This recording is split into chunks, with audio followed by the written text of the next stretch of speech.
Hi everybody. Today I want to talk a little bit about the double sail modification of the extended deep plane facelift. And I'm going to use me marking this patient as an example to explain how the procedure works. So here I'm marking the incisions, which are pretty standard periauricular incisions and incisions along the hairline.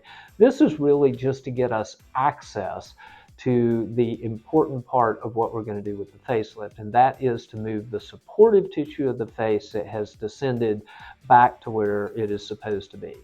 So here I'm marking out the cervicomental angle where we want the sharpness of the neck to be. Here I'm marking one of the tethering points of the face along the mandible. Many people call this the mandibular cutaneous ligament. This is the deep plane entry point. This is the standard area that we used to go into the extended deep plane lift. And I also like to mark out the facial musculature so I know where to transition planes into the glide plane over those muscles. This is another anchoring point at the zygoma, and this is the course of the frontal branch of the facial nerve. So the modifications are this. Instead of using the traditional deep plane entry point, we locate the uppermost fold in the skin when the facial tissues are lifted, and this is used as the apex of the first sail.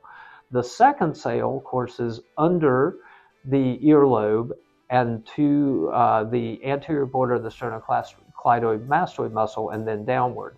So this becomes our new deep plane entry point. It looks like a double sail on a sailboat, hence the name.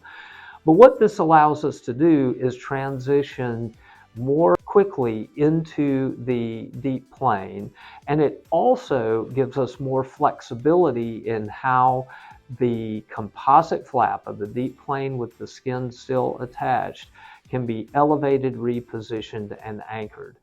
This lets us create a really sharp and beautiful gonial angle around the angle of the jaw, sharpen up the jawline to a greater degree, get a three-dimensional rotation of the submental area under the jawline, and close everything with virtually no dead space.